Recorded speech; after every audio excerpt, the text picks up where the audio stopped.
And we are live, ladies and gentlemen, boys and girls, children of all ages. Today I'm joined by a very special guest, Ruby Spacek. And yes, she did tell me how to pronounce her name right before we went live. All her links are going to be in the description. Follow her on Twitter, subscribe to her on YouTube. We're going to have an interesting conversation because she's somebody who's on the left who identifies a little SJW-y, but is willing to talk to people not only on the right, but on like the insane far right. So Ruby, welcome to the program. How are you doing today? I'm great. Thank you for having me on. It's been very fun doing streams and stuff during quarantine. It's like perfect activity, so it's been keeping me occupied. So how are you doing in quarantine right now? I am one of those people who thrives in isolation. That's I live like a fairly isolated life anyway. So for me, it's not that bad as long as I have the internet. I can tolerate it definitely better than other people, who like constantly need like social input. I mean, it still sucks. I am still going like a little crazy, but not too bad for me. Right. Yeah, I work from home, so I'm used to it, but it's not the same. It's just I need a little more social interaction, even for my lack of social interaction. By the way, we have apparently your name is Killstream Ruby, according to this comment. So, I can't. You know what's funny is I'm on the left. I don't even think I'm on the radar of the left because I've only done like explicitly like alt-right, like paleo-conservative. The most Democrat people have been like who's kind of like an anomaly of the left. right. And I believe you're libertarian. Yeah, I would be classified on the right, especially on YouTube. Yeah. But yeah, you do a lot of. I mean, you did Devin stream and then Kill stream with Jesse Lee Peterson, which he's a steamroller. How did you enjoy that interview? And do you feel like you communicated your points to Jesse Lee Peterson? That was a big mind fuck. Like, it was so random because, yeah, apparently they wanted a woman to debate Jesse Lee Peterson. So that's the only reason I was even on the radar. And apparently a bunch of people said no. So I was just like, sure. Because I've always thought he was, like, I obviously disagree with him politically, but he's very amusing. I've been watching his, like, interviews and stuff for years. So, but the conversation, it was, I mean, if anyone saw it, they know how it went. It was just like, got completely sidetracked by him talking about my mom and just relentlessly being like, you need to forgive your mother. Like, so we couldn't even, I don't even think we debated anything, Right. I don't. Well, there's no debating Jesse Lee Peterson. He's going to ask you questions and then you're going to answer them, or he's going to keep asking them. Also, apparently, I'm already a loser incel. We're 3 minutes in, so. Well, has no one called you a simp yet? Oh my God! Don't even start baiting it. But yeah, no, I found it interesting that you do all of these. I mean, Devin stream, like obviously Devin's a nice enough guy. By the way, Devin is sick, so make sure you send him some love. Yeah. He's got the COVID. No meme, he actually has it. Yeah, and he's trapped in Brazil right now. Yeah. I think he's staying in a hostel or something, and I believe he got COVID from appearing on my stream, which I don't know how that works, but you know. It just works digitally, went right through. Yeah. So yeah, so you do a lot of these interviews, but like one of the things about these alt-right interviews is that it's hard to nail down your positions on things because it's just, it's like the punching bag kind of show. So where do you align on the political spectrum? What are some of the creators that you like? And like what led you to some of those positions? So I tend to be on the left, I was a Bernie fan. I generally have like progressive values. But I also am like, I think a little more willing to see other perspectives. I come from a conservative family, so it's not like foreign to me. But yeah, I mean, I like some big bread tubers like ContraPoints, and more like, I mean, I don't know if you'd consider them moderate, but I like Destiny. So I watch, but I also, I try to get like a mixed input, of political sources, but it's, Right. yeah. Well, Destiny's going after the far left now. Like that's his thing, right? Now. well, he like, yeah, because for a while, I mean, he's always been on the left, but he's like more moderate, I guess. And he just kind of noticed there's a lot of people, like popular leftist creators who, just aren't really knowledgeable on the topics that they're talking about, and they have a lot of influence. So he went from debating like the alt-right to focusing more on the left. And he's had his own little controversies. Like, I don't know if you followed his like N-word saga. Yeah, I've heard about it, but I don't follow Destiny. The last thing I remember with Destiny is that he was debating Nuance Bro, who's a friend of the channel. Great guy, by the way. Definitely should check him out. And we put it on in Discord last night, and it was like an hour in, and they were just screaming at each other at that point. Oh my God. Alf Benny said he's only here to watch me simp, so I'm going to try to ask you questions, but I will have to pause to simp every now and again. Well, Alf's my simp. He's yeah, he's the number one. And I have a crappy life for $10. He says Sonic 2 is better than Super Mario World, Sean, which it's an ongoing dispute between him and me. And he wants to know when the family therapy session is with Jesse Lee Peterson. Dude, in that moment, I honestly was like, you know what? Fuck it. I would do family therapy with Jesse Lee Peterson. That'll be fun. That'll be funny. But then I realized he would just be shitting on my mom the whole time. Like, so it's like, and also I think his ideas are wacky, so it wouldn't actually be therapeutic. It would just be like for entertainment, but I couldn't put my mom through that. So right. It's not likely to happen. So can you, in fact, name a logical woman? I was looking it up and I had like a list of logical women. And all right, so one is named, there's Mary Curie. She was like integral in developing, I think, computer software. And there was a bunch that had like the last name Mann, which was odd. There's like but yes, there. I named at least one. Mm. Yeah. That was kind of a fail moment for me. I was like, yeah. But it was also a setup. Like, who am I going to say? Hillary Clinton? Like, what famous woman am I going to say that they're going to be like, oh, okay. I should have said Ayn Rand. That's who they probably would have been like, oh, yeah, that's a logical woman. You should have said Hillary Clinton because that would have made heads explode. Exactly. But also, obviously, there's no answer to that question because no woman's logical. Let's be honest. I mean, just admit it. Story I've come to realize, it's a tough pill to swallow. Right. But yeah, so I mean, ContraPoints I actually don't watch. I've heard more about that person but I haven't seen a video, so I can't judge. So I don't know if they're good on the left or bad on the left. But Destiny's mixed. Who else you got? So far in like YouTubers, all right. I've been avoiding saying it, but I have watched Vosh's channel, which anytime I say that, it's like a mushroom cloud of people being like, fuck. And I know you've had your issues with them, so I didn't want to say it, but I'm trying to think like off the top of my head, and those are the ones coming to mind. I don't support everything he's done. If you guys have beef, I don't know anything. She's a Vosh supporter, Sean. Kick her off the channel. I've gotten so. I knew you supported Vosh. I was just wondering why you didn't say it. Yeah.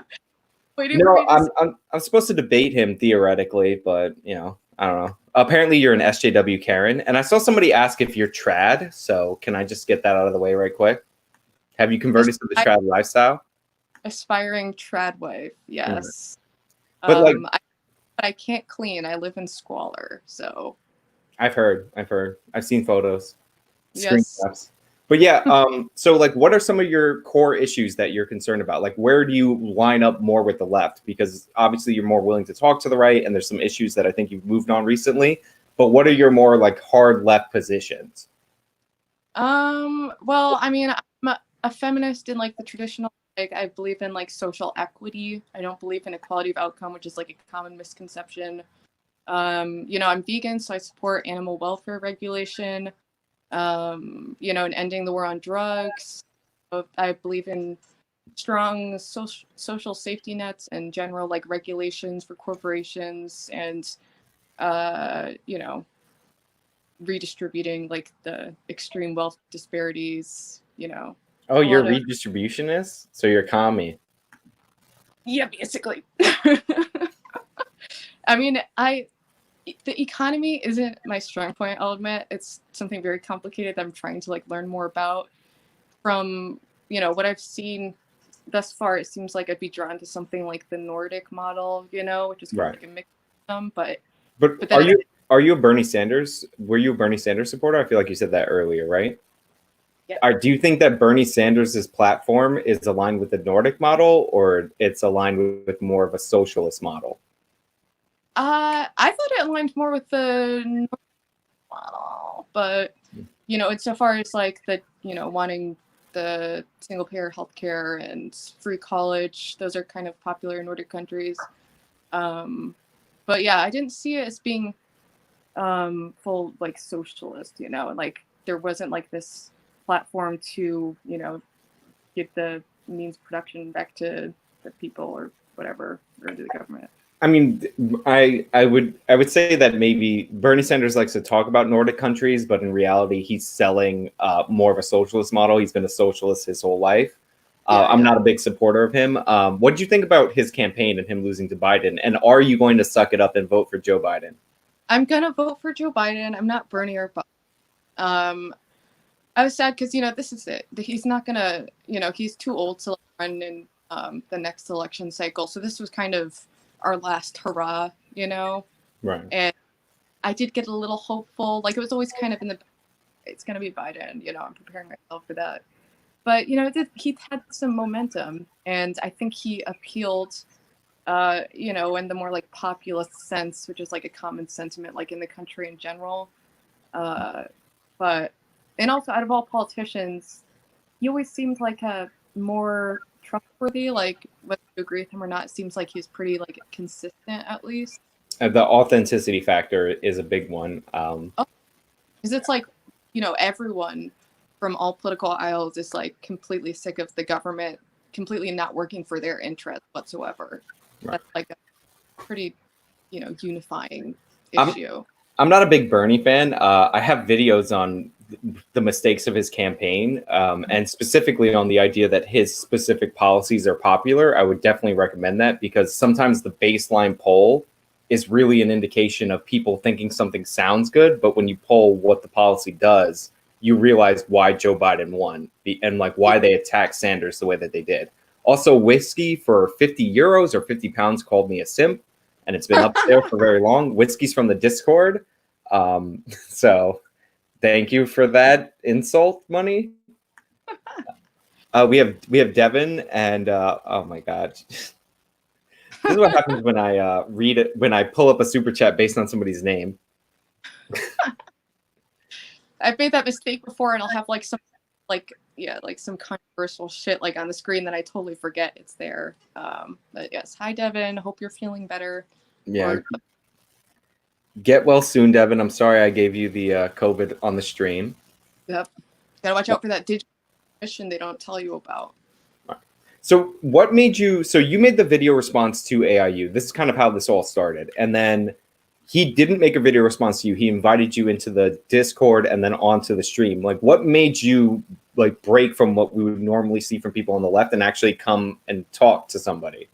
Well, we're missing out the point where he did make a video that was tearing me apart, but I was in the video I posted. It was a video. It was not very eloquent.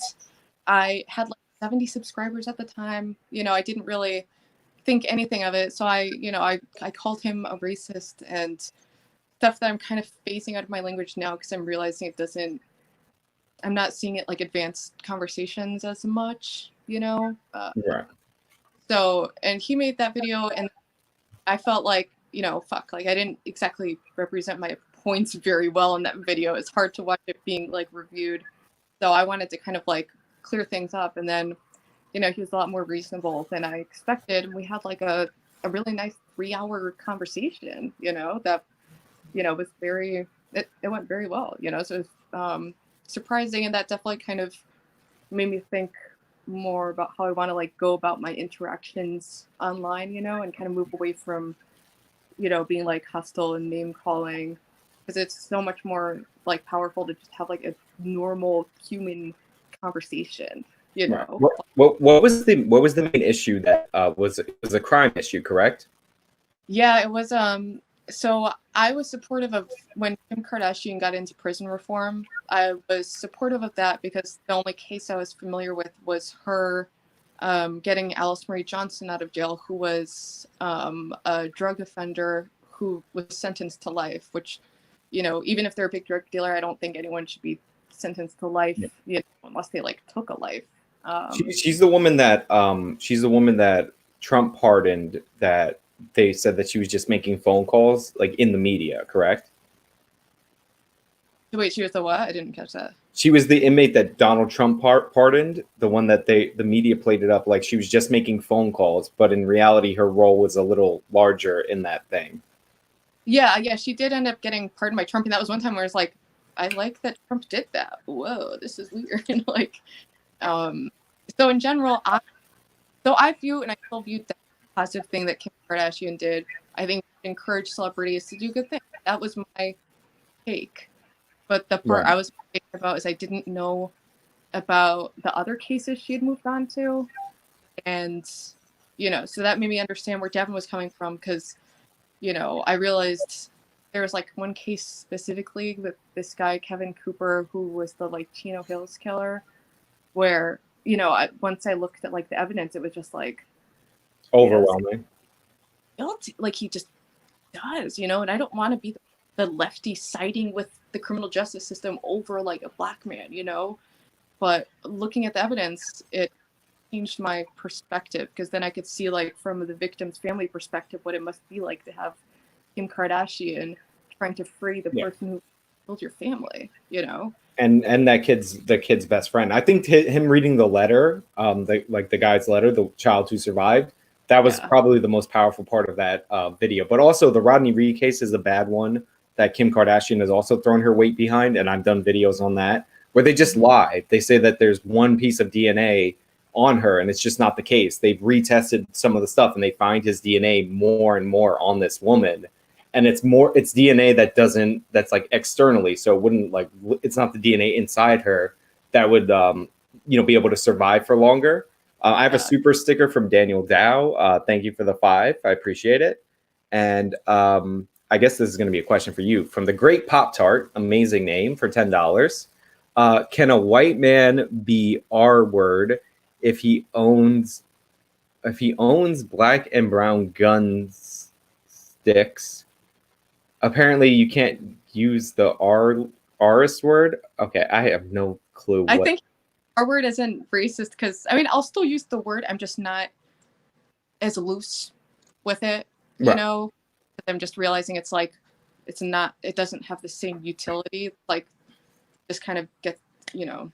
Well, there's a lot of propaganda. So I'll do a video on stop and frisk, and they're like, you're defending stop and frisk, which is a racist, it's like already set in the narrative that it's a racist policy. And then you ask them, and you're like, well, why is it racist? They're like, because it disproportionately targeted minorities. But it's like, disproportionate to what? Population or level of crime? And if you look at those numbers, it's something like, I was going through them, and I pulled up the NYPD crime reports, and the crimes that they were targeting, there was not a year that Black and Hispanic people in New York City, which is where I live, committed less than 94% of the crimes that they were targeting with stop and frisk. And they weren't targeted more than 80% of the time. So they're actually statistically under-targeted based on the goals of the program. Like, you can debate whether it's ineffective or not, but, you know, racist is something completely different. Yeah, I mean, it's like, I see the criminal justice system, there are racist elements to it, but that doesn't mean that every disparity is caused by racism. You know, it's obviously a lot more nuanced than that, you know, and I think that's missing from the conversation.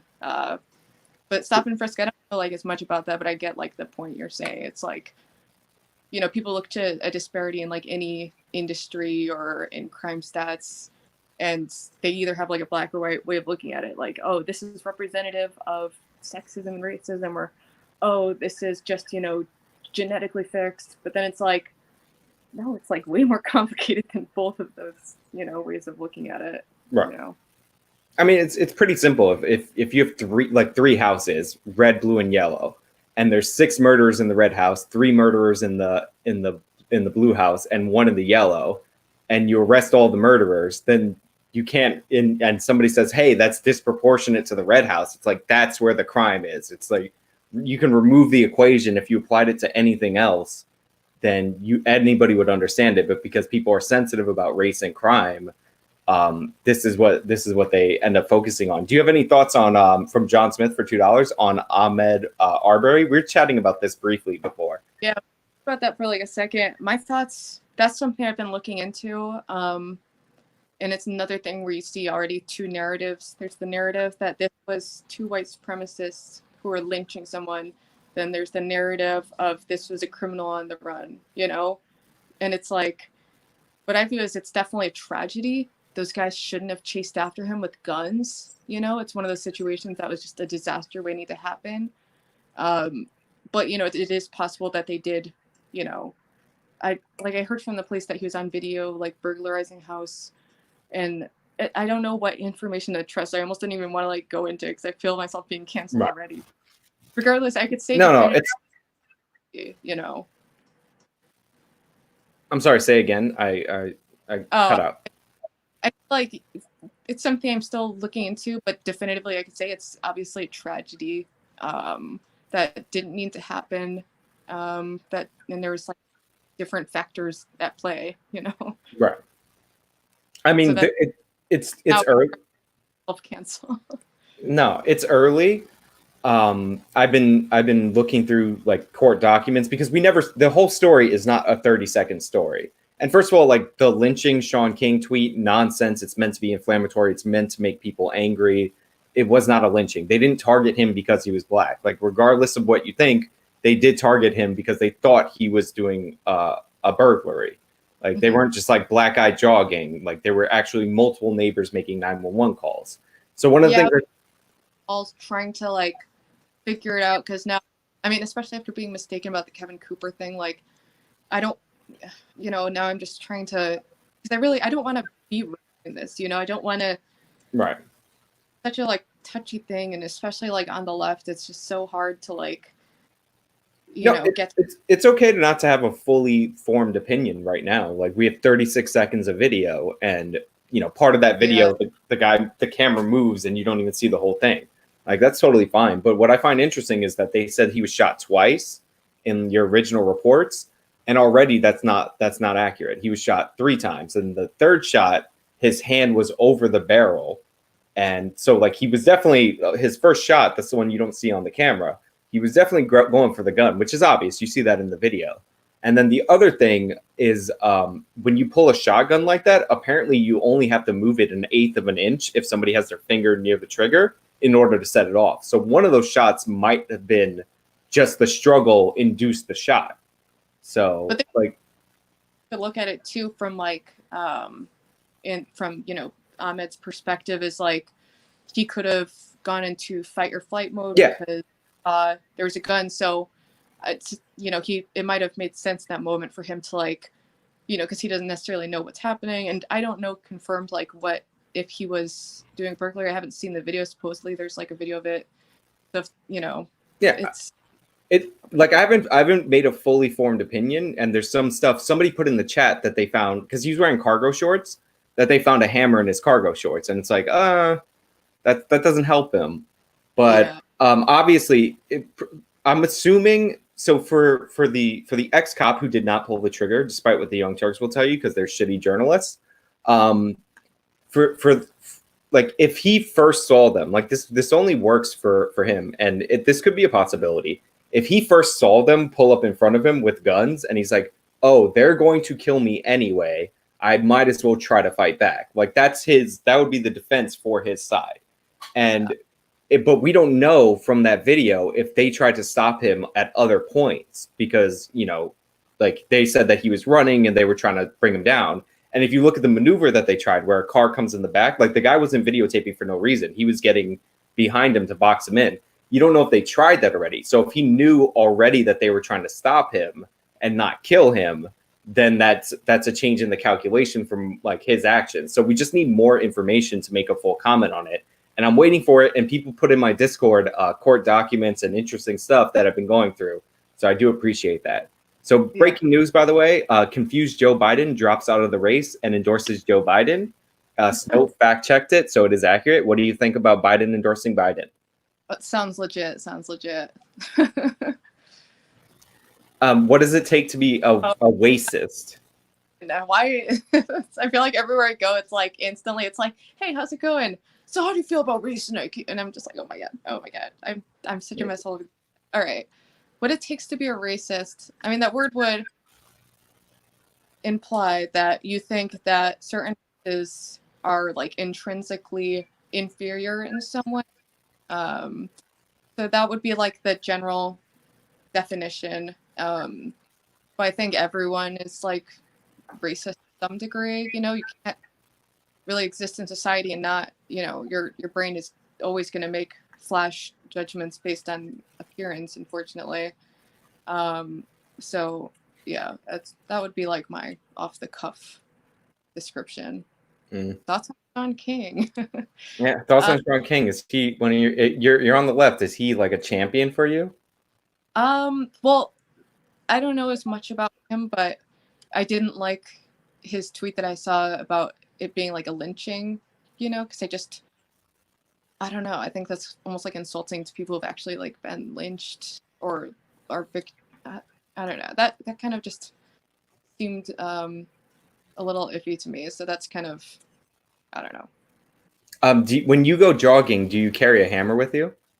Of course, I live in a rough neighborhood. Devin knows that.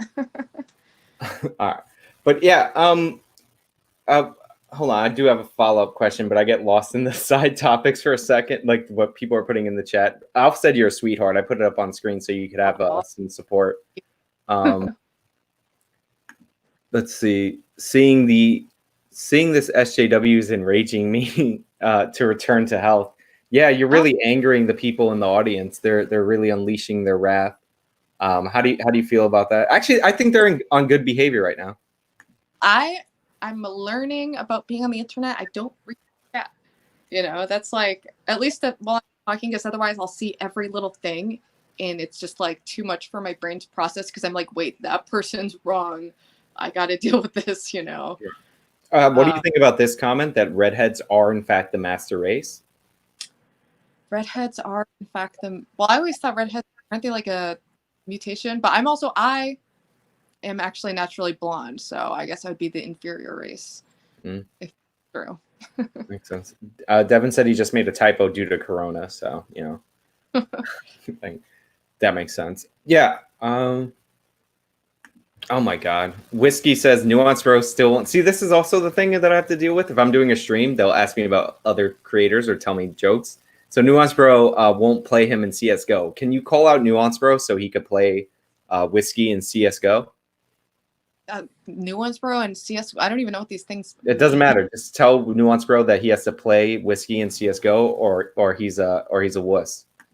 Okay, all right, Nuance Bro, you got to play this game 1v1 in CSGO or you're a wuss. All right, there you go. Whiskey, clip that later and send it to her so Nuance Bro can feel called out and make a crushing video response to her because, you know, that's the kind of thing that he likes. But yeah, there's other cases that Kim Kardashian has gone into. What do you think about the Martin Luther Kim moniker for her that was trending on Twitter the other day? Yeah, because she goes out and saves you know, a lot of black criminals. So they're calling her Martin Luther Kim on Twitter. I haven't seen that, but that offends my sensibilities. Like, I mean, is it any more offensive than Sean King, who is the whitest man on earth, who's pretending to be a black man? Do you think I can't tell if he's just really light skinned or not, but I don't know enough about Sean King with Kim Kardashian. Like, even though I think she's mistaken, I do kind of think she means well. I think she had like kind of like I made a video about this right when I started my channel like a year ago. I made a video about it because I was like, oh, like she got robbed in Paris. She had this traumatic incident and it kind of showed her like what matters in life, you know. So I kind of had this narrative for her. And even still, if I think she's wrong, I don't think she is doing anything with like super ill intent, you know. I think she might be mistaken. Yeah. Somebody says, don't tell Justin Lee Peterson you don't play video games. All right, so I have this statement from Crappy at Life that I don't know what it means, so that's always good to read. It says nobody gave a crap when Katrina Vetrano was killed for coming from a white neighborhood. Ruby, read the bell curve. I think I haven't read the bell curve by now. Come on. I mean, but you get the basic. Even if you haven't fully read it, I'm sure you've heard enough of it on the internet. Yeah. But yeah, I mean, we don't have to get into that unless somebody super chats me, and then we have to talk about it. Like that's just the rules of the game. Oh my god. Oh, so Pop TV, who I haven't seen in forever, he probably watched you in the kill stream. He's a kill stream type. He might have called you a hole, and I know what he looks like if you want to see his face. Sure. So welcome, Pop TV. I actually haven't seen him in over a year. That's crazy. Wow. Oh my god, there's so many. Oh yeah, Kim Kardashian is getting a law degree. Are you supportive of her getting a law degree to let more people out, or are you going to go case by case basis? I mean, my opinions on it are so like kind of recently evolving. I'm not sure. Like ideally, if she gets like a law education, maybe it would help her to be able to kind of decipher the cases better. So what would be like a criminal justice reform that you support? Like we were talking a little bit prior about drugs, but Yes. how do you feel about mandatory minimums? Because you brought up that case with the woman with that Trump pardoned, and the reason she got such a long sentence was because of a mandatory minimum for the amount of cocaine in her operation that she was involved with. So Yeah. are you like mandatory minimums, get rid of them altogether, or keep them in some cases and not others? I'd have to think about it more, but I just off of how I feel right now, I would say that I'm against them because I think like, we have like judges and stuff for a reason. It's like every criminal case is like fairly unique, so I don't think it is necessarily helpful to have these mandatory minimums, especially when it ends up with a highly disproportionate punishment for crime. Right. Well, disproportionate to what? Like the level of the crime or some other disproportionality? I think would be like, because I was thinking, and I was like, what would be like a more fair punishment for Alice Marie Johnson, like, because I definitely don't think it should be life or even 20 years. I was thinking maybe like, since she was like pretty high up, like in the drug dealing, maybe like a 5 to 8 years or something. Right. I'm just kind of like pulling that out of my ass. I don't really, Well, I am actually 100% against mandatory minimums. I'm actually for some maximums because you can't just let judges, you shoplift, you get 50 years. But I have this problem. So I'm libertarian, but I'm more on the constitutional side with the way I think that law should work. And I have a problem with the executive branch basically legislating, the legislative, and so does the judiciary, by the way, at the Supreme Court level. And the legislative branch takes away power from the judiciary with things like mandatory minimums. Like judges should be judges, and like every case is different, and you need to review the specific circumstances of the case. Like Centoya Brown is a big one that I've done videos on. And by the way, to make this 100% clear, Centoya is 100% guilty. It is 0% self-defense. But in the state of Tennessee, if you get convicted of murder 2, the sentence is 15 to 25. If you get convicted of murder 1, then it's 51 years mandatory minimum. And that's what she got convicted of. And that's a little bit insane, in my opinion. I mean, from what I know about that case is, definitely guilty. It wasn't necessarily self-defense, but see, that's what I mean when I think it should be viewed on a case-by-case basis, especially when you're dealing with people who are under 18. Right. Like, I think that are factors that matter a lot, and part of having these long sentences is it's like the idea is is there any hope for them to be integrated within society again?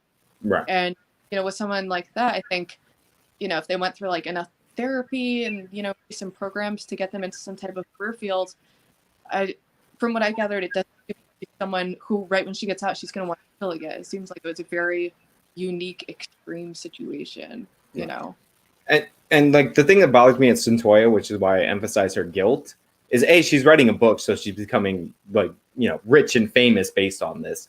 And B, they paint her as the victim and they conflate the man that she shot with her pimp. Like they'll tell you about the abuse of her pimp, and then they're like, she fought back in self-defense. It's like, that's not the same person. She shot a man while he was sleeping, like in the back of the head. And I think she shot him 4 times total. Then she robbed him. And then, like, first of all, she took a shower. like in the place afterwards. Then she robbed him, and then she left, came back and robbed him again. Like they ransacked the place twice. So like it's not ambiguous. Like his hands were literally like this when they found the body. Wait, so who was I don't really know that much about it, but who was the person she killed? It was just a John. Oh, okay. So yeah, so she just shot him. Like she told him that she wasn't in the mood or whatever, so he went to go to sleep, because he picked her up. They negotiated a price, and she shot him while he slept. And she has this insane story. She has so many different versions of the story. It's comical. She has one where she said that she thought he was reaching for a gun, so she like moved all stealth like and shot him. It's ridiculous. Like just look at the state of his body. It's not possible. And then she has another one where she says she shot, but she thought she missed, and that he just slept through it. And it's like, wow. So basically, this association to her was like being like a client. Yeah, she met him hours before, and she decided to rob him. Like her parent gave her a gun. Kind of situation, Yeah. where it's, you can only say self-defense. Like you can't just say that because, I mean, I'm pro prostitution, like being legalized. So I don't think a man deserves to die or get robbed because, he wanted to have sex, except wasn't she underage. So there's that factor, which she was 16, it's ambiguous because in 30 states in this country, 16 is the age of consent. Tennessee happens to be one where it was 18.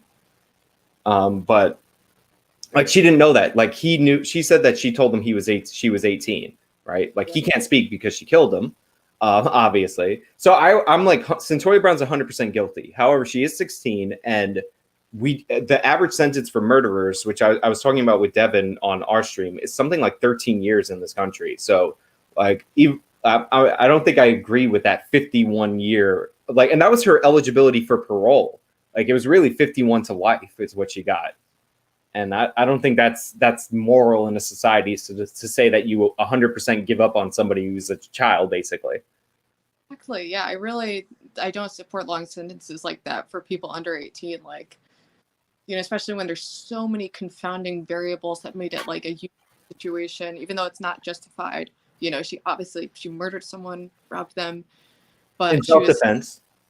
Abnormal situation, and definitely was a victim of trauma, even though it wasn't from this guy. She's probably been traumatized by other Johns, so it's like a lot of different factors. But overall, it doesn't like it. And also, what also didn't help her case is that she was recorded on a jailhouse call, and she told her mom, her adopted mother, she's like, "Mom, I executed the guy. Like that's why I'm in here." So like, she just didn't know that was being recorded. So Pop TV says he got drunk and turned into a chef. That's where he's been. Gotta ask the hard questions. Homie G, Karina Vetrano was strangled while jogging back in 2017.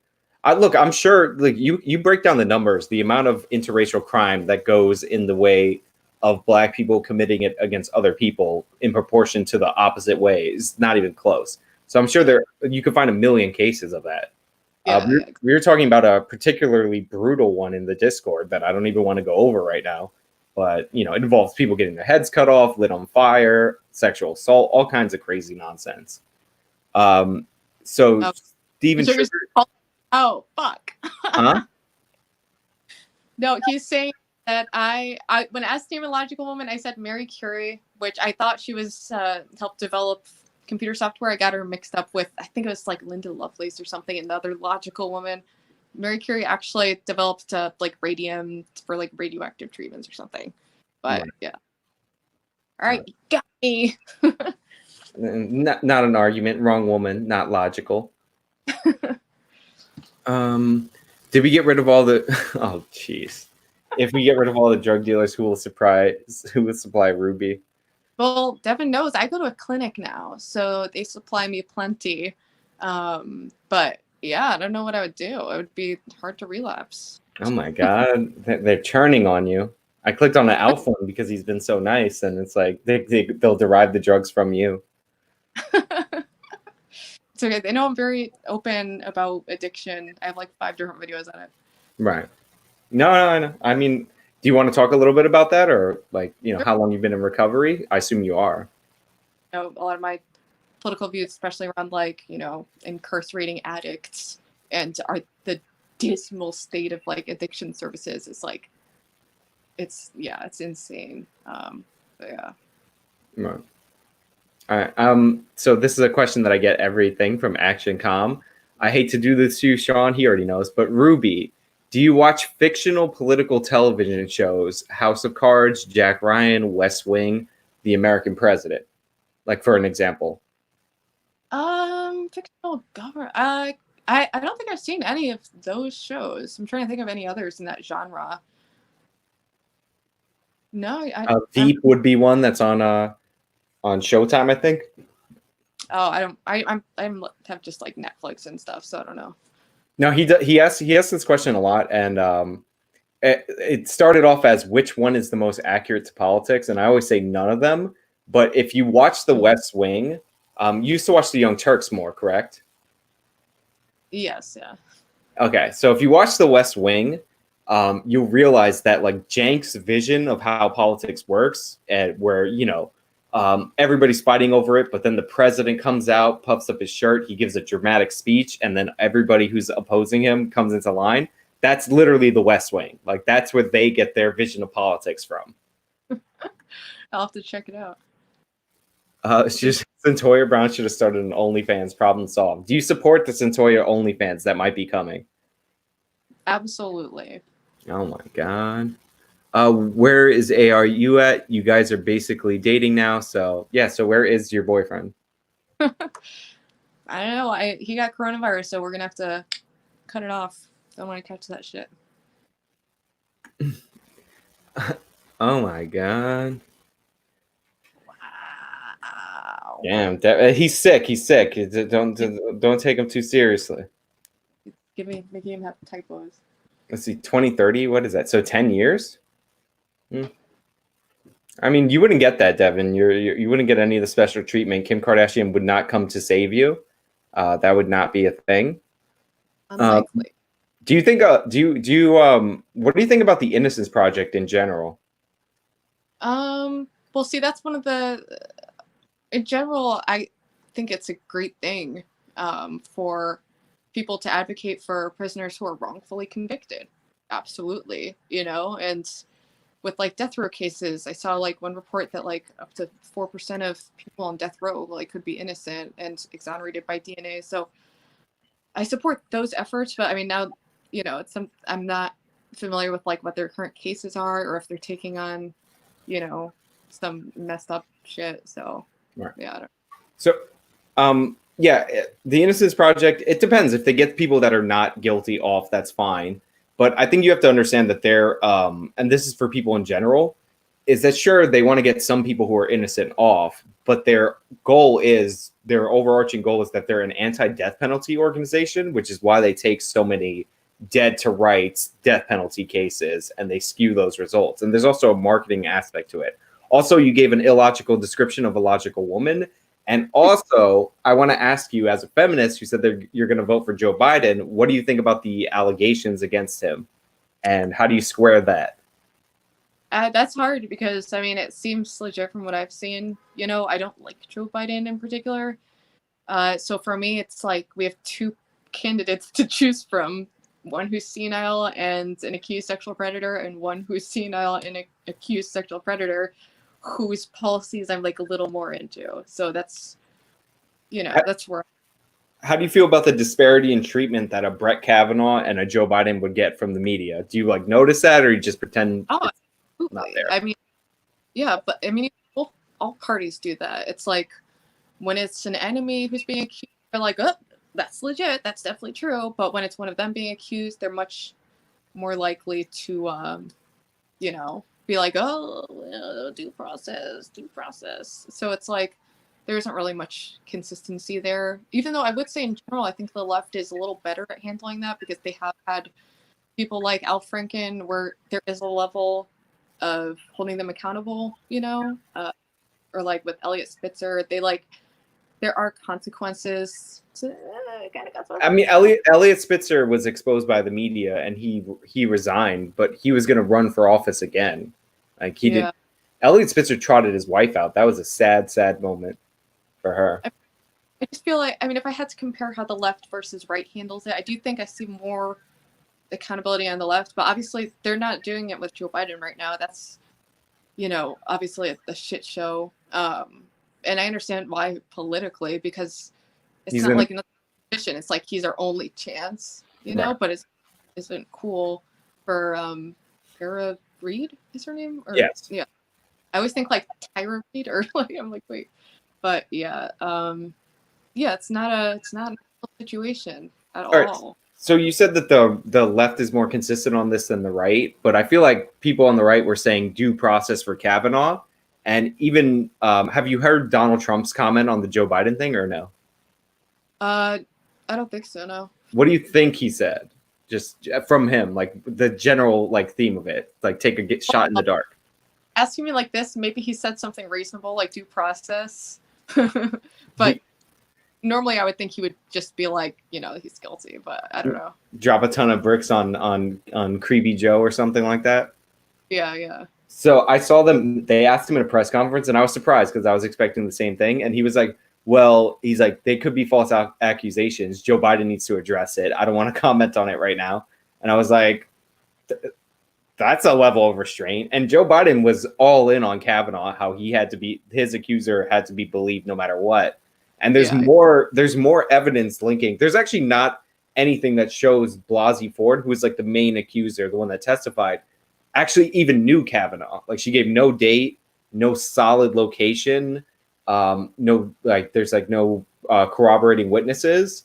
And Tara Reid has people that she told at the time. But what gets me ambiguous about her is that she said that there's a complaint, but that complaint might say harassment, not the assault.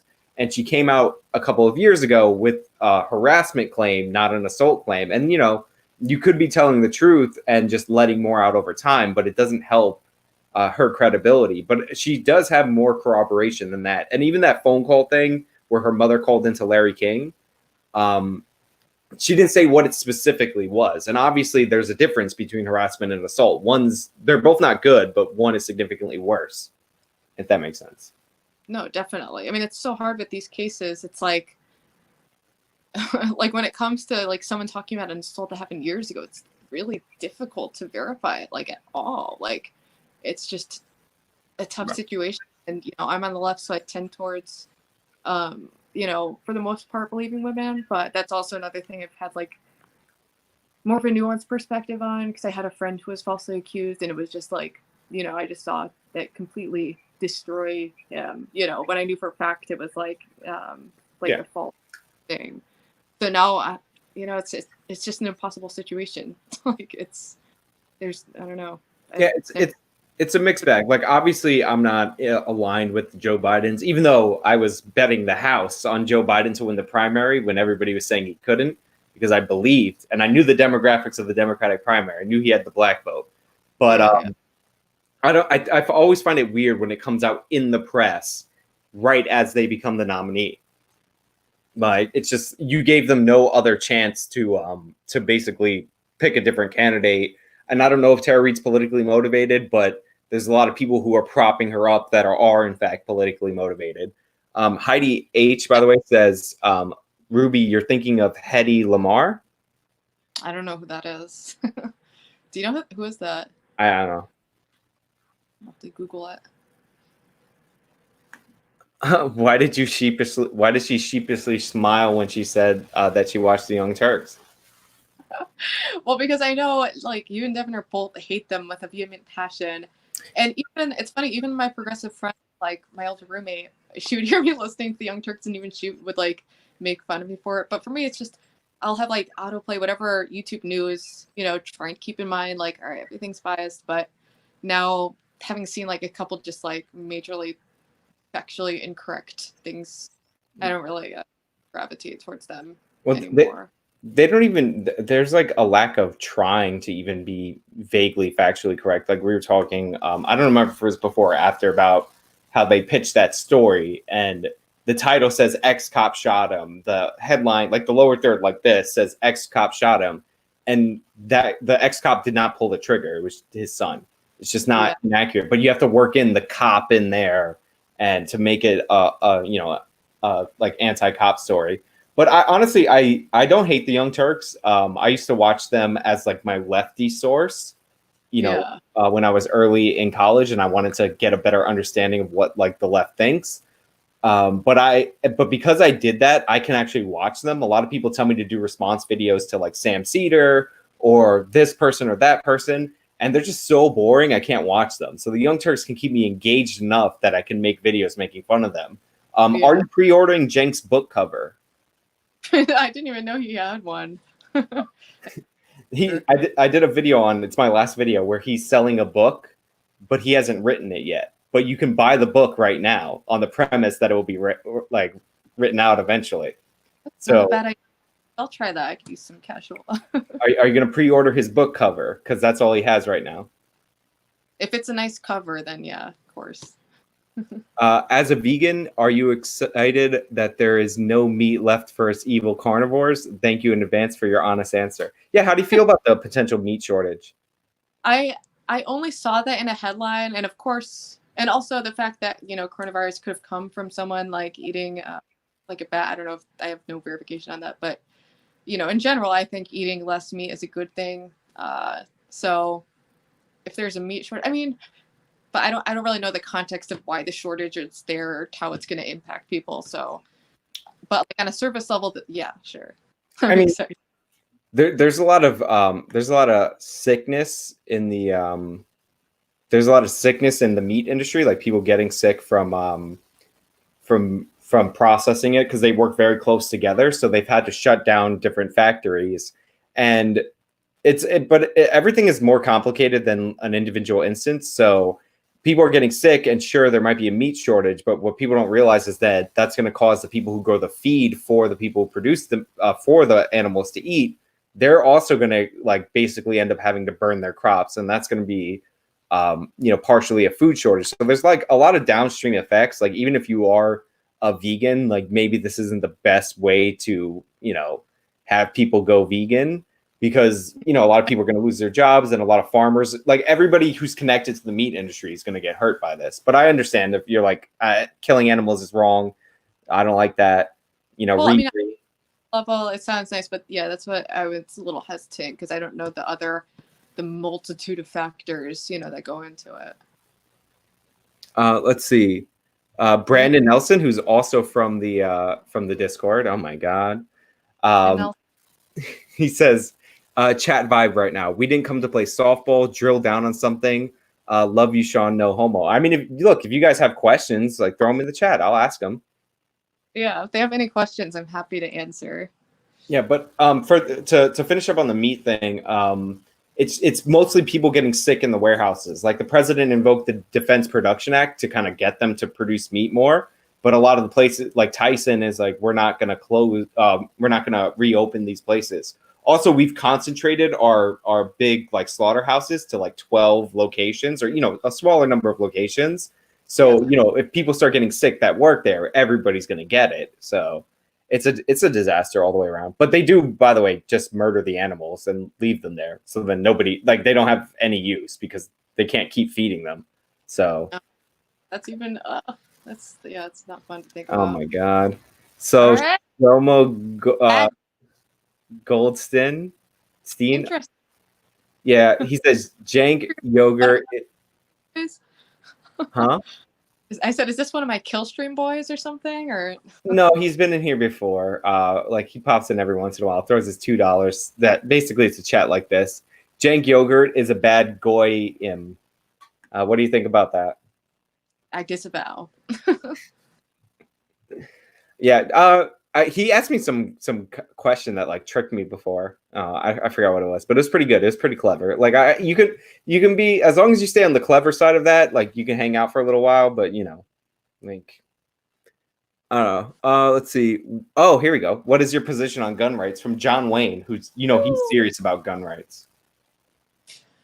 My position on gun rights isn't fully formed, honestly. I mean, like there's the progressive part of me that wants is like, why the fuck does everyone need an AK-47? Like that's hard for me to compute, and also I'm not a hunter. I'm not from that culture, so it's hard for me to compute aside from the whole like to protect government tyranny. I completely get that aspect of it. Right. So I would probably just before, like, really common sense, maybe tightening up some loopholes or like raising the age from 18 to like 21 or something, you know, because that's when people can drink. Right. I mean, those are half-baked ideas, but Are it's you a in favor of raising the voting age to 21? I don't think so. No. Yeah, definitely not. Just No, curious. Yeah, I should have probably asked you your gun question before, like off air before, because the last time we had a gun thing, that ended up being the topic for the next 20 minutes. Ask if she has videos. Ask if she has videos of her covering any bikini kill.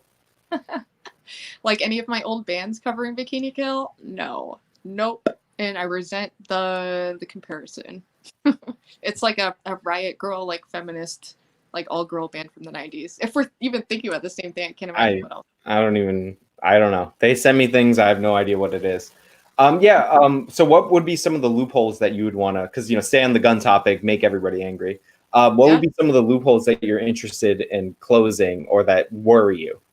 I guess, I mean, I've heard there's like loopholes in like shows or like times when you don't get a background check or like anything like that. I could see maybe it being cracked down on, you know. But can I just ask you a question?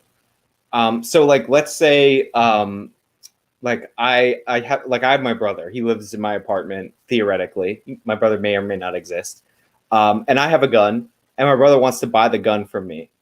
Should I just be able to sell that to my brother straight up? Like, you know, I don't know. He doesn't have a criminal record or anything like that. You know, should I just be able to pass it to him, sell it to him for cash, or maybe my neighbor that I'm close with, or something like that? I don't know. I guess I'd probably lean towards not. I mean, I think there should be maybe some type of like licensing for it, just like, you know, in the same way that we have that for like cars or something, just some sort of, you know, I don't know. But let's say he has a permit to have a gun, right? Mm-hmm. Because like there's a difference between a gun permit and gun registration, where the government knows exactly what you have, or they grant you a permit to own a gun. Let's say he already has a permit. So would I be allowed to like sell him a gun? Would you be allowed to? I mean, it sounds reasonable, you know, you putting it like that, but so far as being like a law, you know, I don't know how that would play out like on a national scale. You know? I'm just asking for like a personal thing. Do you think that should be allowed? Well, you seem like a reasonable guy if your brother's reasonable. No, I mean in general, like two people, like, you know, I don't know that he's a criminal. I have no reason to believe that he's a criminal or going to have any criminal intent. Would I be allowed to sell that like a private sale? Is what I'm saying. Yeah, I don't know. I would think probably not. But since it's you, your brother, you know, that kind of context makes it seem like, oh, you know, that wouldn't be that bad. But, you know, if it were going to be like broader policy, I see that like, yeah, probably be. I mean, that's fair because the gun show loophole is really a private seller protection. Like that's all. That's why I was asking your opinion on that. Huh? I said so somewhat consistent. I don't have like fully. Oh no, it's just people think sometimes people are under the impression that you go into a gun show and you can just buy any gun without a background check, and that's not the case. It's if you're not like if you set up a booth or whatever, like you rent space in there, then you can what you call it. Then you have to go through the same background check that everybody goes through, and you have to pay for that, by the way. Like you have to pay like it's something like $250 or something like that to pay for the background check. So so like that happens at gun shows. It's just private sellers. Like you bring your own gun, you want to sell it, like you don't have the capacity to do that background check because you don't have the access to the database or anything like that. Gotcha. So do you think you're like think that the U.S. gun laws are good the way they are in general? I mean, there might be some things that I would change, but I'm not really a big gun control guy. But I live in a huge gun control city, so it's nearly impossible to get a gun here. In fact, there was actually a self-defense shooting in New York City recently, and I was like, how the fuck did that guy get a gun? It's like so hard here. But I would make it illegal to so we have like a registration system in New York City. And one of the things that this anti-gun organization does every year is they do a FOIA request on who has guns, and they print their addresses in the newspaper with what guns they own.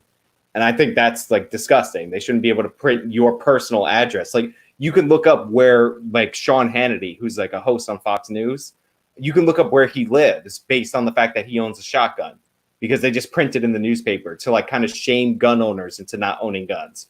So I would definitely make that Freedom of Information Act exempt. Like you can gather data, like, you know, but no names attached to it. Yeah, I didn't even know that was a thing, but it seems heavily problematic. Oh, so here we go. How do you vegans, since you're a left-wing vegan, well, actually, I don't know. This question leaves you the ambiguity. How do you reconcile support for abortion, if you do, human fetuses are animals too? I mean, yes, they are animals. The way that my general moral code is to give consideration to beings that have interests. So, for example, if someone wants to eat a snail or a mollusk that doesn't really have a central nervous system or consciousness, that wouldn't necessarily bother me. And the same goes for a fertilized egg, or up until a fetus starts having a level of consciousness and like nervous system, in which case I would factor it in, but I don't think that it's a good thing for the government to regulate beyond definitely, like, I support the way the Roe v. Wade laws work now, where it's like first trimester is like, you know, that's legally protected, and then it's like gets more complicated as the fetus, you know, becomes a being with interests, if that makes any sense. Right. Well, it's protected first and second under Roe versus Wade, but that, to be clear, that's not a law. It's a Supreme Court decision. They kind of just wrote a law from the bench. But all right, that's interesting. I'm not a vegan, so I don't, you know. I used to be pro-life. I come from a pro-life family, and on like a more moral, like purely moral level, I can like understand it for sure. It's just I see no way that could be legally enforced without infringing on like a woman's bodily autonomy. Oh, I mean, I've heard that argument before. Yeah. So Sam Everyman, like I said, I'm not a vegan, so nah. Because they don't make an AK-48, brother. So did somebody say AK-48? I think you said AK-47. So. Oh, is that an incorrect? No. AK-47 is legit. No, it's Cenk Uygur has said like AK-15 when talking about guns, and people rag on them because a lot of anti-gun people, and this is true, just don't know a lot about guns. True. People are being beat to death with bump stocks. End this now. Do you support the ban bump stock thing? I'd have to look more into it. It's one of those things that, like, on face value, you know, like I said, I don't like love gun stuff, and it seems reasonable, but I'd have to look more into like the broader impacts of. I wouldn't support banning the way that Trump banned bump stocks. Like, you can ban them, it's fine, but he stretched a law from like 1934 that was related to machine guns, and a bump stock simulates machine gun fire. So you might say distinction without a difference, but I have a really big problem when you rewrite an old law to do something that you wanted to do. Like, that's a terrible precedent. Also, Heidi H says, never mind, you were thinking of Ada Lovelace, not whoever she said before. I think that's who it was. I need to like have this, like, one of the last times I went into like a stream or debate, I had like a list of logical women like written down. I was just like, all right, locked and loaded. Like, I'll be ready if they ask me. But I've been told that my brother's a sociopath by Devin. Oh, so that's it. Matt Field says, we don't license rights. How do you feel about that? You want to license somebody's rights? Rights.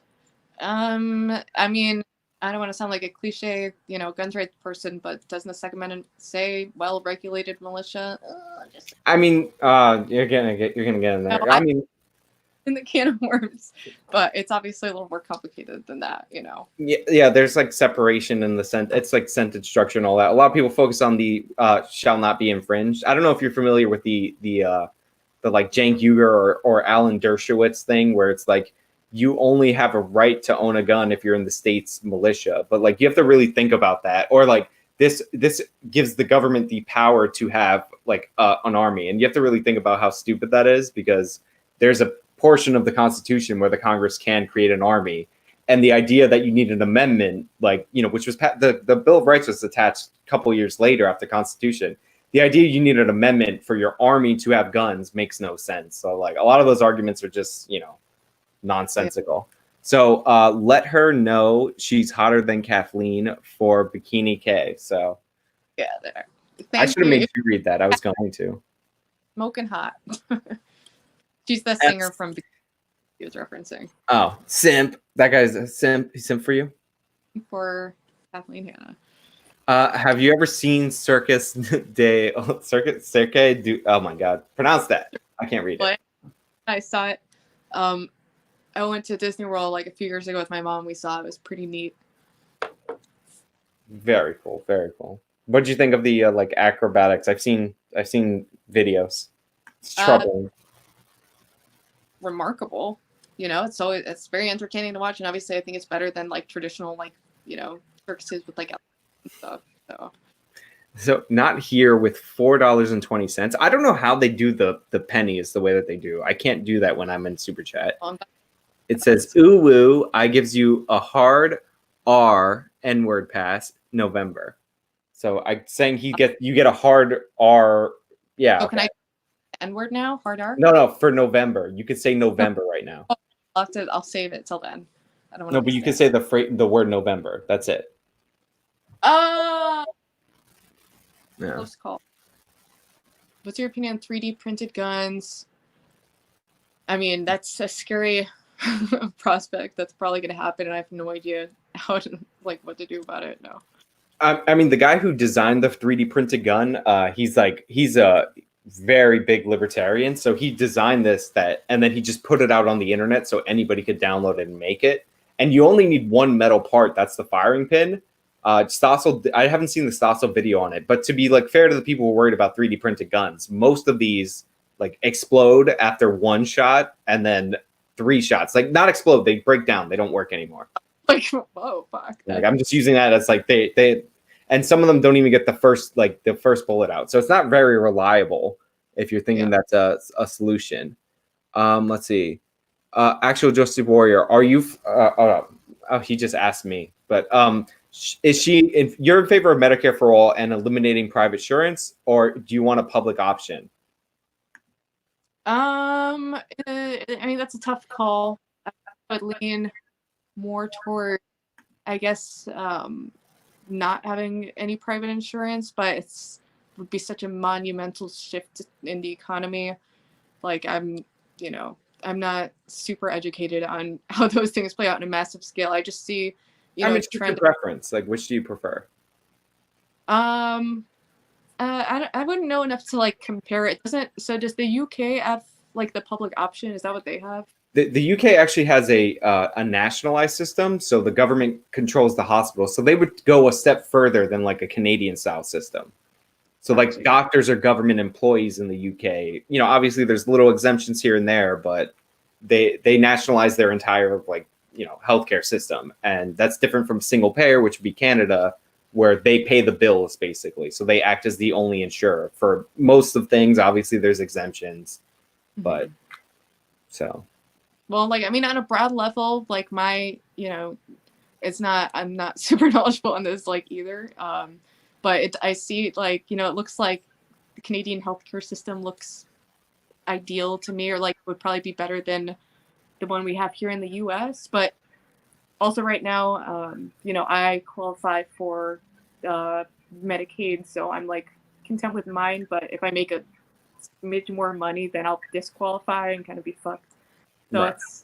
I mean, I think it would be fair to say that you probably, since you supported Sanders over Biden, you probably have a preference for Sanders style like plan, which would be, he calls it Medicare for all, but it's really a Medicare. He's offering more services than Medicare, supposedly, according to him.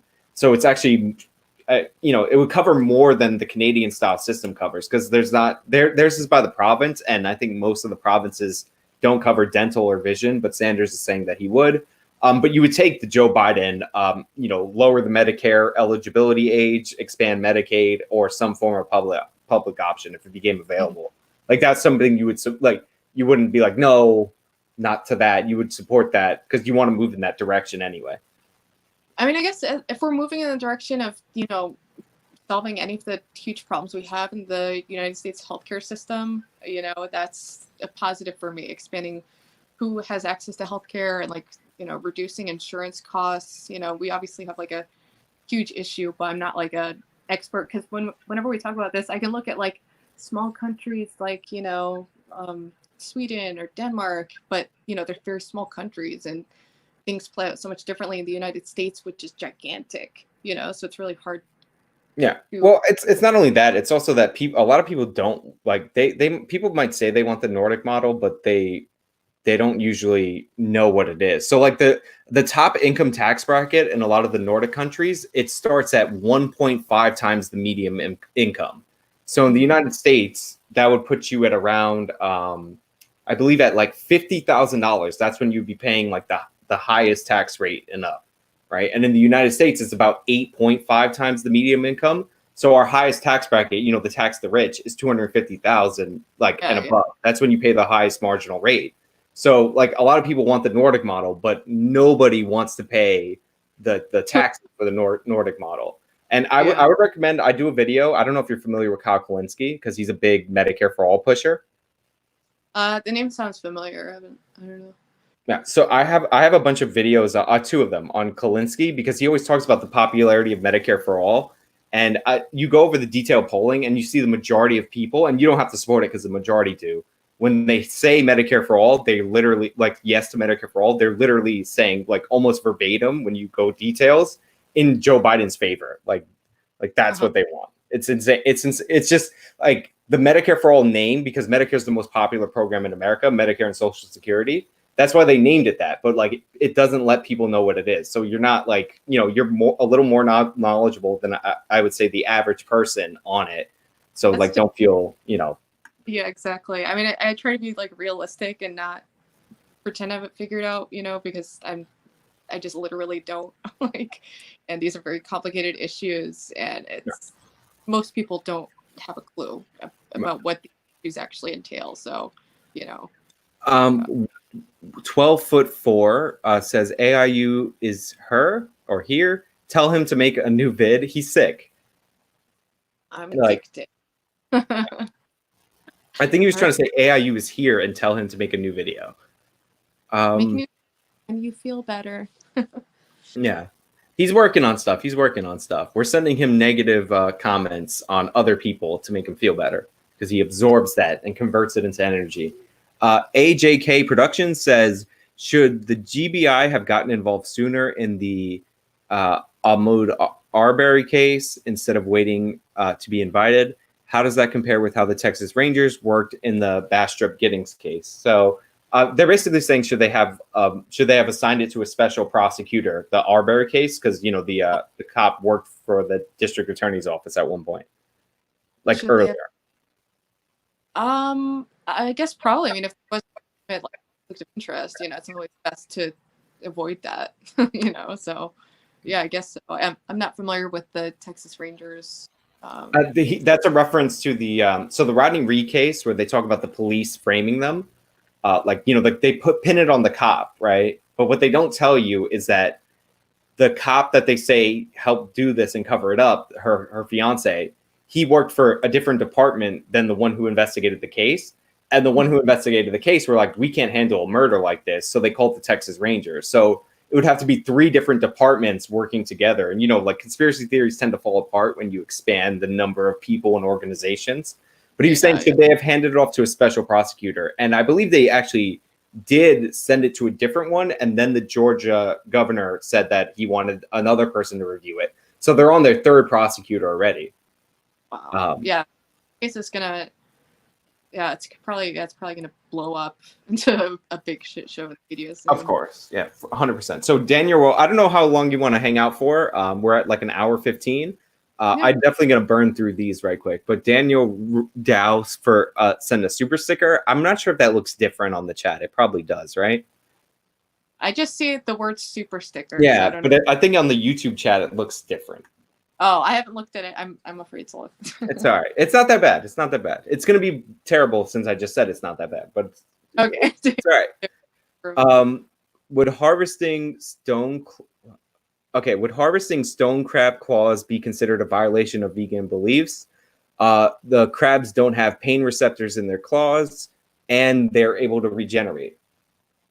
I'd have to look into that, but I mean, the whole idea is to not cause suffering. So if there's a way to do that didn't cause suffering, but I mean, then wouldn't the crab not have like legs to use, So I would say probably not, but maybe. What do you think about the guinea pig defense? What's the guinea pig defense? Oh, it's this rock solid argument against veganism. It's called the guinea pig defense. I definitely think you should look it up. It's amazing. I was blown away by it. Really? I see. The thing is, like, I understand. Like, I'm vegan. I think that's, good to be. But I also understand it's not everyone can do that. So I try to like push people more towards like, oh, we can eat less meat and kind of incrementally move towards that. But I haven't really, for me on a moral level, I haven't heard a super compelling argument for it unless you like physically like need it, Right. Yeah, it's pretty good. Like you should definitely look into that. So Marino says you should have a gun to use for abortions. Oh yeah, of course. Hilarious. I was just hot, Oh, can you do a backflip? No. If I even just move my neck the wrong way, I'll be in immense pain. I'm an old lady. Oh my God. I'm not going to read this, but you can see the chats if I bring them up, right? When you bring it up to the screen, yeah. I mean, okay. I could. All right, I'll be brave. I'll look at this. No, just see the one that's on screen. How about 3D printed dildos? Hell yeah. Oh, I just found a great question. So you are a single unmarried woman, correct? I forgot to ask you about this. I asked you in Discord the other day. You're a single unmarried woman. Are you worried about your eggs? And how attractive on a scale from 1 to 10 is it when a spurg on the internet asks you about your eggs? Well, that really gets me going. I like it. It's very nice that all these young men are concerned about fertility. I was never on my radar to have kids because I was a drug addict for most of my life. But it's something where it's like if it happens, bonus. If not, I'll get more dogs or adopt or something. But yeah, but it is. I don't like the biological reality that like, yes, at some point, I don't like that there's this time frame because I feel like a child, I'm not these decisions. To like separate the eggs joke apart, is it actually something that you are worried about? Not actively, but it comes up a lot, especially because I just recently turned 30, but I've noticed a total shift in how the internet was instant, like egg this, egg that, blah, blah, blah. And it's a really weird phenomena, but I just kind of, make fun of it at this point. But it's virtually something I never think about, except like once in a while I'm like, do I want kids? I don't know. Like, I'm really irresponsible, so I don't know. And to be fair, if people wanted to tell you that your eggs are running out, they would go to the Twitter link and the YouTube link in the description of this video, correct? That's how that works? Exactly, yeah. That's where they can give me all the egg tweets. And that's like your thing. It blows you away, right? You're like, woo! Like you get a little heated just thinking about it, right? Yeah, definitely. All right, so Charmander Char, who got mad at me one time for reading his name like the Pokemon noise, said, "Can Biden win the Rust Belt? Who should be his VP? Who should his VP be? Also, you are hot." Oh wow! Do you want to mate and have kids with me before my eggs dry up? Can Biden win the Rust Belt? I don't know. I have a hard time seeing his appeal. I know he like appeals to various demographics, but I personally don't know anyone excited about him. The Rust Belt, I don't know. That's Trump land? I don't see any Trump people flipping, being like, "Oh, Joe Biden seems good." Like, it's no one's going to be swayed. You're either Democrat or Republican. You're going to vote for Joe Biden or Trump. It's not really. Right. Yeah. Who do you think is the VP pick? Like, who would you go with, and who do you think it's going to be?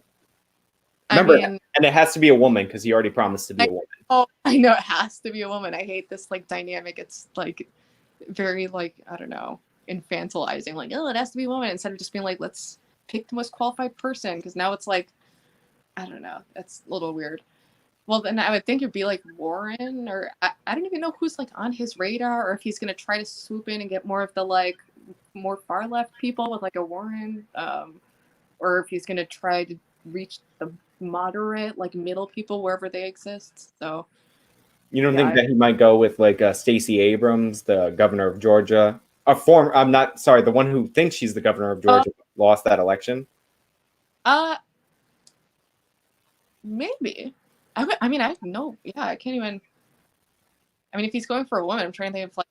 I guess he would probably just go for any woman in politics, you know. Well, Stacey Abrams is black and a woman. That's why I asked the question. Yeah, she's in then. Okay. I think it's going to be Warren, but that's because I think Warren, like some of Warren's behavior indicated that maybe she kind of cut a deal with Biden to hurt Bernie.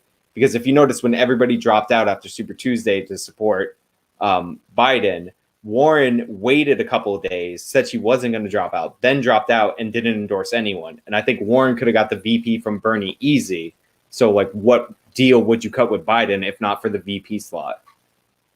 I wonder. Yeah, if I had to like just randomly guess, I would probably think that it will be Warren. That seems like most. My audience will shame me because I bragged so much about getting Biden right if it's not Warren. So, you know, Klobuchar is another possibility. But what's your opinion on Islam from AMMV channel? Islam. Well, I mean, I'm an atheist, so I mean, I'm try to be considerate and like like I view all religions like I mean, just from my personal perspective, it's just like made up stuff that's used to justify a lot of bad things. Islam, it seems like a lot of majority Islam countries have like serious problems with women, and that's unfortunate. I do think that there are a lot of peaceful Muslims and stuff. Every Muslim I've met has just been like a normal person. But yeah, So the next question after this is a Devin question, and I'm just telling you right now, it's hilarious. So, but we have to read this one first before we get to it. Background checks are free. The $200 fee you're thinking of is for silencers. I don't understand it yet, but soon I will get one. Also, I will need to register my guns. Okay, so maybe I was wrong. But I feel like you have to pay for background checks in certain states, but I could be wrong about that. That's fine. I have no idea. What do you think about silencers? Are you in favor of them or? I mean, just off of my whim, I would think that I don't really see the purpose to them aside from trying to sneakily kill someone. Yeah. Is there like a reason for them aside from that? Yeah, so a silencer, it's in the movies, makes it sound like a pew, like it sounds super low. That's not what they do. They actually just lower the volume of the gunshot to below what hurts your ears. So it's really loud with the silencer, but it doesn't like you have to wear earbuds when you shoot. With a silencer, you wouldn't have to do that. I mean, if it serves like a utility, and isn't it? Yeah, I guess. It's really called a suppressor because it doesn't actually silence it. But in movies, it looks cool if it's like, you can kill someone without anyone seeing. Silencers is from like movies, so. Okay, so what year of your 20s is the most blurry to remember? I warned you it was coming. Oh, okay. Gotta be 25. That was the Xanax and crack year. It was a little blurry, especially because Xanax has this way of just erasing your memory. Just gone like no other drug. So that was a blurry. If I had to choose one year, probably that one. That was like my last hurrah, and then I started being a boring grown up. The correct answer is I don't remember because it was such a blur, but whatever. AJW, stop being so nervous. You never saw a girl before. No, I have not seen a woman before. I am simping to the maximum. Beta, cuck, simp. What else do we have? What's the other insults? Beta? Oh wait, you said beta cuck simp. The opposite of Chad, whatever that is. I get it. You're beta cuck simp. Yeah, beta cuck simp. Like they've been leaving them forever. So I'm for since yesterday when I announced the event. Everywhere I go, there's a trail of just. I had never heard that word. I did my first live stream. And that's when I learned so much of this new slang going around. Yeah. And it's a virus. It's contagious. I don't know. I don't know half of what I should know on the internet. I've been in the Discord and they're like explaining it to me. They're like, how are you the youngest person or one of the younger people in here and you don't know any of this? It's hard for me to. That only really popped off like Well, I don't know how long it's been around, but I didn't start hearing it this much until maybe like 2 Uh, months. Shlomo Goldstein, who has that avatar. Sean skipped my second super chat. So yeah, I noticed that some of them get crumpled in the chat. We'll go back and read them all. Ruby wants to answer every one of your questions forever. That's why she's here. And now they're debating atheism, of course, in the chat. Tulsi Gabbard makes it hard for me not to rip my pants. What are your opinions on Tulsi Gabbard? Because you're into the Whammons, correct? Tulsi Gabbard, from what I know of her, I'm not particularly fond. But yeah.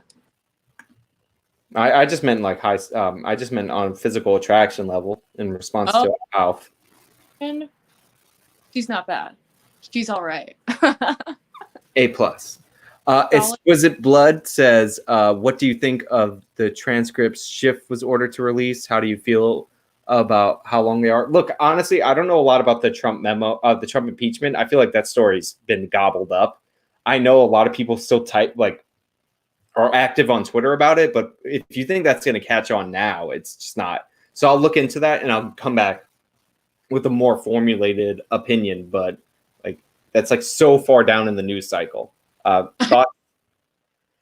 That seems like a distant lifetime ago because now everything's been coronavirus. Before that was like Trump. The only thing that has outshone him is coronavirus. But then also like Trump's handling of coronavirus makes the news a lot. So how do you feel? What does Jesse call him? How do you feel about the Great White Hope, Donald Trump? I think Donald Trump is a disaster. He seems very unintelligent and unstable and emotional and petty, and I feel unsafe with him leading the country in general. He's the most stable, the most intelligent, the most genius. Everybody loves Trump. It's such a bizarre phenomenon. It's fascinating to me, just how we're looking, like me and like a reporter are watching the same videos. They're seeing a strong, smart leader, and I'm seeing a man out of his mind who's just winging it. It's it's hard to even process just how different the reality we live in is. Like we can look at that and I don't know. It's truly ugly. I don't even know why they asked. Like I think it was obvious from I support Bernie Sanders and I'm going to vote for Joe Biden. But obviously I asked that question. I don't know why I pinned that on the audience. I thought it was a chat for a second. But Kyle Kalinske, why Kyle Kalinske think Bernie is popular when he keeps losing? Yeah, why do people think Bernie's popular when he keeps getting like obliterated? He's popular for what he is, and he's popular insofar as like for someone who doesn't have much like corporate backing or whatever, and is funded. He has a very like grassroots support. He's popular with like younger people, so I think those elements can maybe make him seem in general to be more popular than he is. But I guess it's where you live and who you're around. Because for me, I'm like, oh yeah, he's popular. Like. I mean, I think, look, a lot of people confuse the internet with reality. Like that's why they thought Bernie was more like he was. That's why people couldn't, like the people who couldn't imagine Joe Biden winning they don't realize that young people don't vote. They're more likely to be on the internet. Old people that do vote are more likely to not be on Twitter. But yeah, as I've said a million times, Bernie Sanders lost, and his loss is 100% on Bernie Sanders and his campaign. If your strategy is in a Democratic primary is anything but go get Southern Democratic, Black Democratic primary voters, you will lose. Like that's why I said a year out from the primary, because if you look at what matters more in the primary is not your overall approval numbers or your national polling numbers. Momentum building is what matters. And in the Democratic primary, you have South Carolina, and then most of Super Tuesday is the South, where the majority of the electorate is Black voters in the Democratic primary. So Bernie lost because of Bernie Sanders, in my opinion. No, it's so hard to like gauge the what the whole country is feeling because it's so divided on so many things. I wouldn't know how to run a successful campaign because it is kind of like, I don't know if like appealing to moderates, if that's like a technique that works because it's totally polarized. But so I wouldn't. Do you have low self-esteem? do I have low self-esteem? This says most Bernie bros have low self-esteem. Just well, I'm a Bernie cis.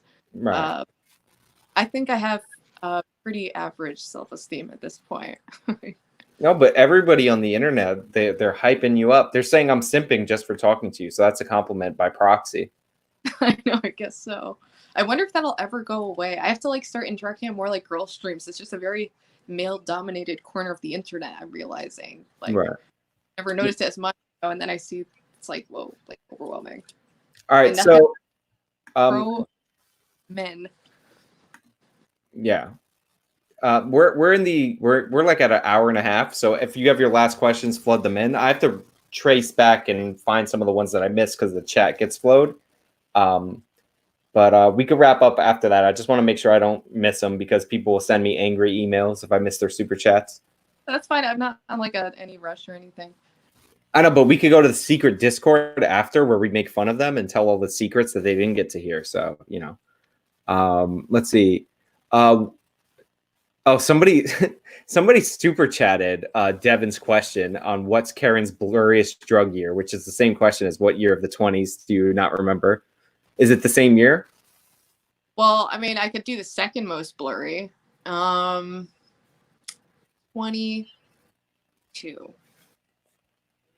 2022? 2002?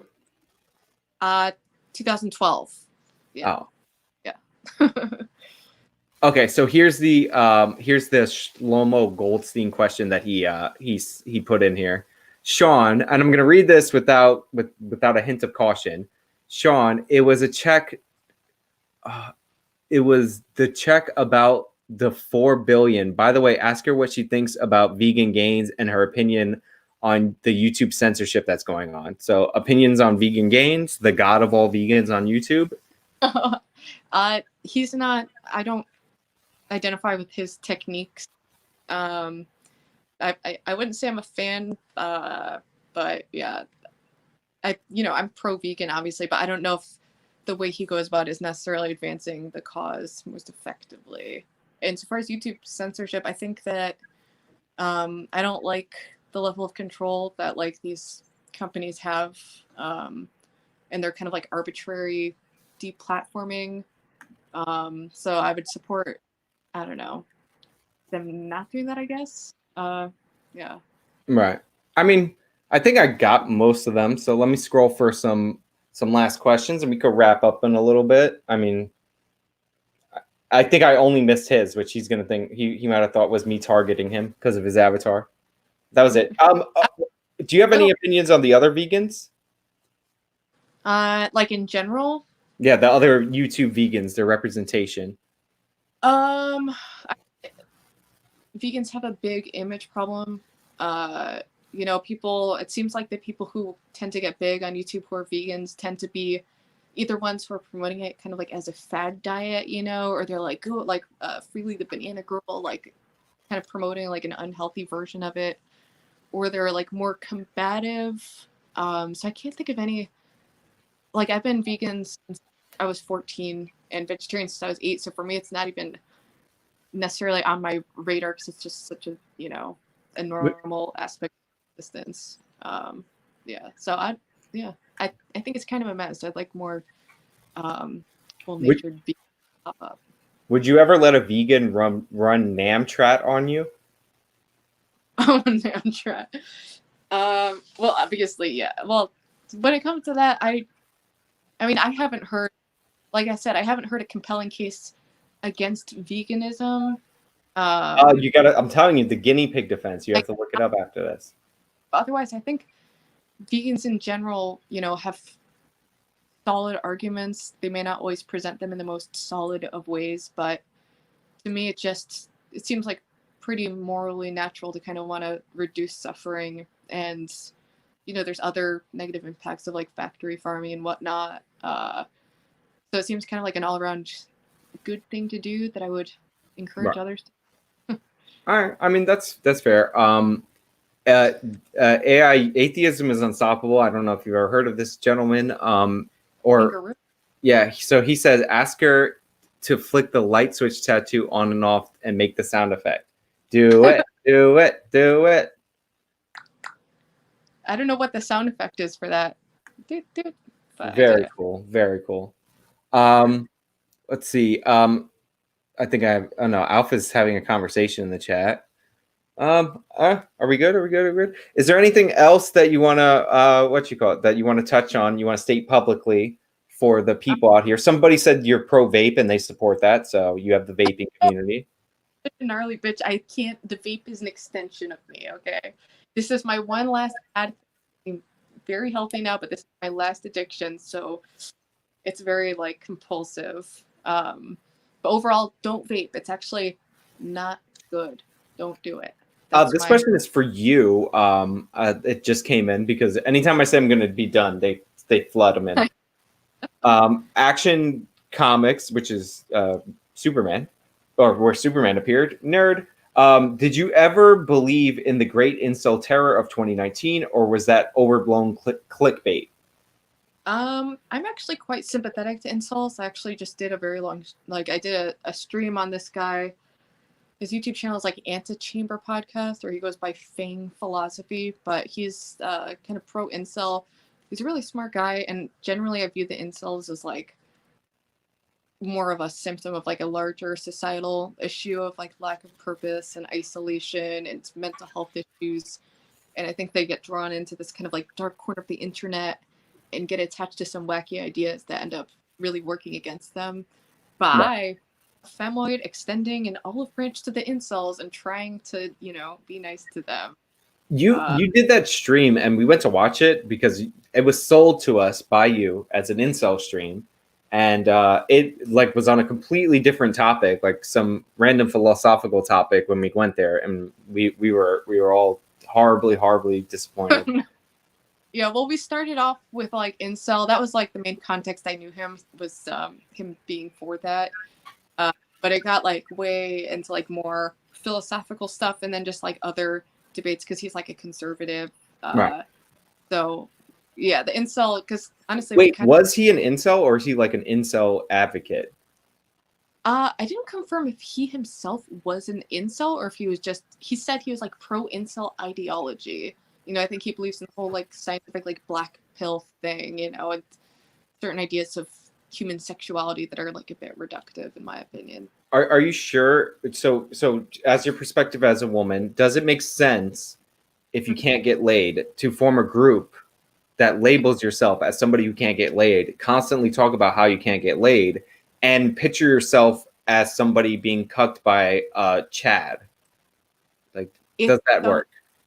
It's so, that's why I feel for them, because it's like they're like these lost guys and they get sucked into this ideology that is just guarantees they will never have sex, you know, because if you hate women, that's a little off-putting to women, you know, so there's that. And in general, it's a lot of just them being like, you're hopeless and like being like pro-suicide. Really, not all of them, not all, but like it's really dark stuff. It's really dark stuff. So it concerns me for the young men, you know, who get that. There's some interesting chats in here that we're gonna have to run through. But oh wait, did I answer that blue one or ask that blue one even? Nope. Oh no, there's show more vegans getting fat on Oreos. Yeah, show more vegans getting fat. Do vegans eat Oreos? Oreos are actually vegan, yes. Oh. Very yummy snack. I can't eat them because they have gluten and sugar and I'm allergic to everything. But they're like accidentally vegan and very yummy. Okay, that's interesting. I didn't know that. I'll never eat Oreos again because I'm anti-vegan. She described Trump as the first female president. Smiley face with the tongue out. JK, she's cool. Aw, character holding, very nice. I saw before I even like the stream started, I like looked at it and there was already like 10 dislikes and I was like, I haven't even opened my mouth yet, you know? Well, I did clickbait the base SJW. I'm like, a reasonable, but you gotta reel them in. I mean, I do that on my own channel. I'm like, SJW freak out, because that always you know, SJWs. They love the idea of SJW losing it. It's, you know. AMMV channel says thoughts on retaking Constantinople. Constantinople? And is that like some inside joke or is that something I should know about? It's what the capital of Turkey used to be, which is it's Istanbul now. No, it's actually Ankara, but Istanbul used to be the capital, and it used to be named Constantinople. I think the Ottomans took it from the Romans, so he's saying retake it. Well, I have no idea about any of that. It's a Catholic Islam thing, I believe, because Constantinople is named after Constantine. Yeah. So, I did a stream on this guy, Ruby 2020. That's a quote. That will be linked later in the Discord. Socialized Medicare will cause a decrease in services from Canadian, by the way. Albert, he donated Canadian money, so it's legit. A decrease in service availability. How will Americans respond to longer waiting periods for treatments? Probably not well, but that's the thing is with any major policy change, it's like there's give and take. There's like pros and cons. So it's like, I think Americans would like the idea of, paying vastly less. But so far as there are definitely downsides to socialized Medicare and stuff. So what was can I ask you what the Karen thing was? Because I was told like your name is Karen and fake news. That's fake news. All of the Karen truthers need to back off. But that only started because I hadn't settled on a name when I first did a stream with Devin.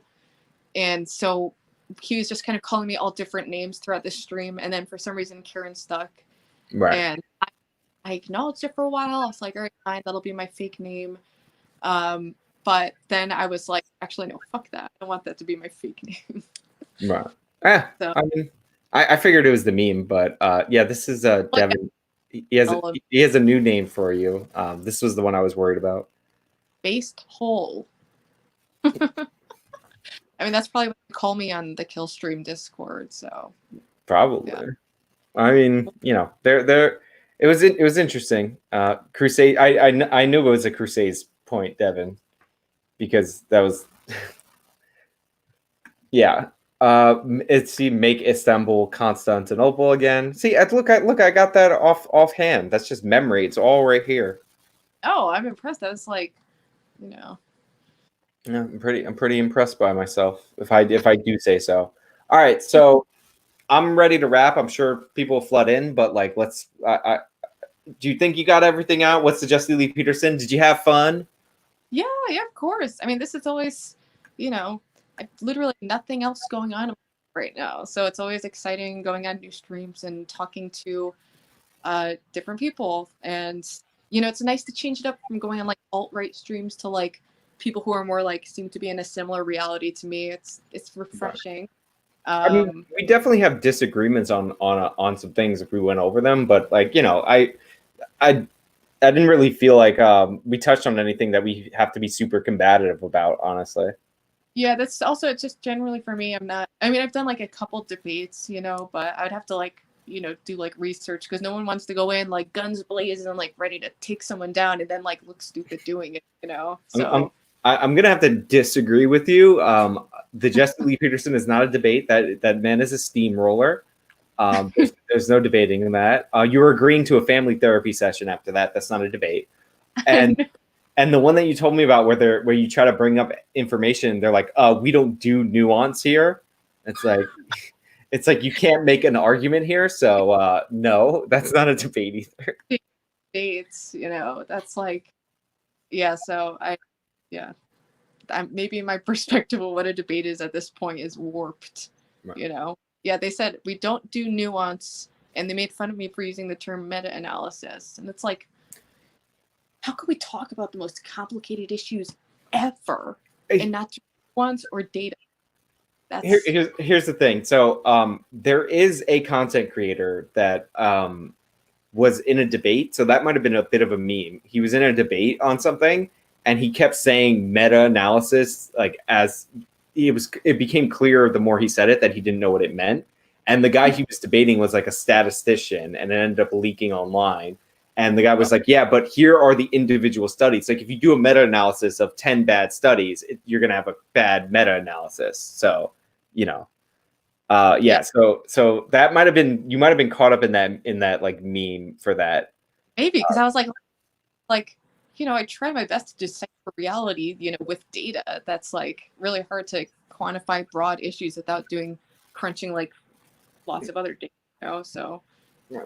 But yeah, I had fun. Alf said it was a good stream. He says your nose is cute, and even Devin said, "Good job, guys." Aww. So yeah, you guys can find her in the links in the description. I like her. She's popped into the Discord every now and again. Fun to talk to. Interesting background and all that.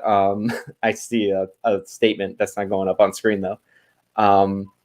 Like, thank you for being on. Honestly, I do appreciate it. Like, it's weird to ask somebody that you've never spoken to come on a live stream, like randomly. But I appreciate your boldness. I'm glad people have been asking. It's nice, I get to interact with different people. It breaks me out of my, my little comfort zone. So when's your next video? Somebody did ask. Do you have anything in the works right now? I've been being lazy as far as like making videos because I've been doing like streams more. But I'm definitely like, I have like an addiction series I've been putting up part 4 of, so I'll probably do that next. That's probably like the next thing. So probably do that in the near future, ideally. All right. So yeah, thank you for joining us, everybody. I appreciate all the donations, super chats, all that. Obviously, I appreciate my guest Ruby. Check her out once again. But yeah, that's gonna be it for us. So good night. Bye. All right. Thanks for having me on. And bye, chat. Bye to the chat.